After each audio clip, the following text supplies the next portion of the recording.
You know, every fucking scene I start with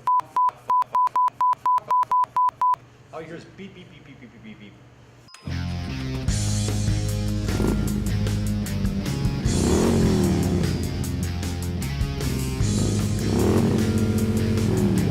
Hey guys, I'm Tommy Clutch Creel with Turning with the Twist. Today we're going to be rolling through, literally, how to work with an English wheel, what it does, what it is, and how to use it to your best advantage with working with the bikes and doing some metalworking. English wheels come in various sizes. This one we just beam out all our seat pans, our gas tank panels, and a lot of our fenders with this guy. It's been good to us, and will stay with us for a while with Ballet Industries.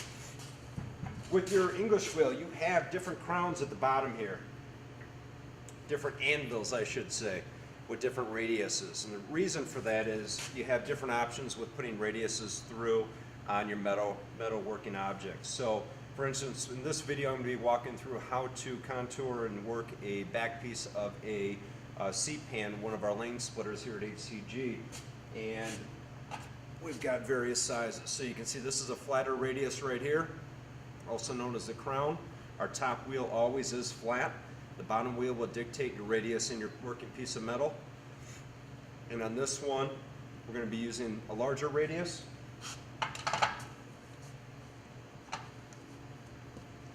Which you can see this one is larger than what's in my left hand on your right side right now.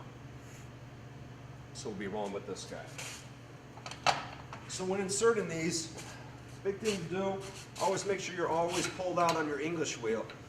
Get your anvil in correctly and set. Make sure this isn't loose. Get in position, top and bottom. You're going to want to roll your top wheel without your fingers getting stuck, and just ever so slightly have your bottom wheel come up, touch it, and start rolling. Nothing more than that, just like that. What I can tell you from experience and many damaged fingers is once you start getting in with your piece of metal, don't get your fingers in there. You get it caught, it comes out bleeding, nails gone, whatever it may be. On various circumstances, I learned early on, keep your fingers out of the way. So now that we have both wheels touching, our piece that we're going to be working with right here is a back piece to one of our lane splitter 250s seat pans. And we're going to start the wheel, just get the piece of metal in. That's the first thing you want to do. Start the wheel, insert the piece of metal. So at 1/4 inch intervals, what you want to do is tighten your wheel, your bottom anvil, and start working. You're going to go back and forth in a motion like this. And you can hear we beat a few things into this. And you can actually start moving the metal side to side. If you ever need to readjust your piece of metal, simply go like this, turn it, and then turn it back. Don't ever try to pull it out and reinsert it again. If that does happen for instance, pull it back out, reinsert it, and then get your bottom wheel spinning again, and then go 1/4 inch intervals. So now, we're just going to start working this piece of metal. We're going to start getting a contour at that end. What we're ultimately trying to do is get a nice smooth radius together. As you can see, we had some shop bag marks into this, which we were beating on the leather bag to start our radius early on. And this is starting to take some of those rivets and divots out on this end.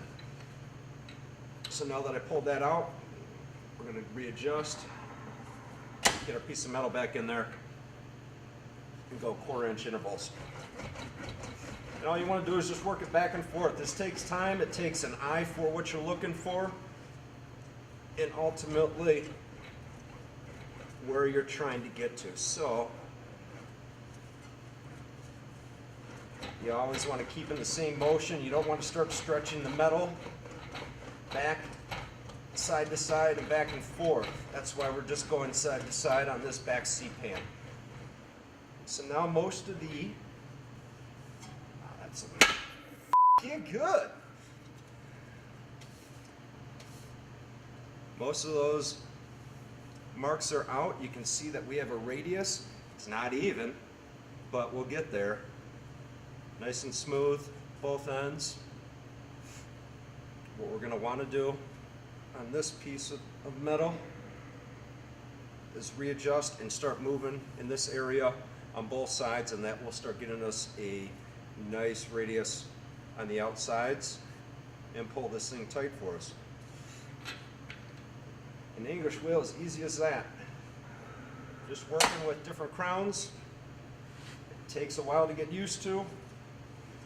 Different pressure between the wheels. Making sure you're going home to your wife with enough fingers is the key to this. I'm going to actually want to, since we're not getting a good enough radius on this, we're going to want to actually put some dents into this side. What I mean by dents is put some more shots with the leather bag on these two areas, and then we'll smooth them out. But for now, English wheel working, it's easy as that. We'll be doing more in the future, so check out future segments on some of the other English wheels and power planishing hammers and tone presses when we get to it.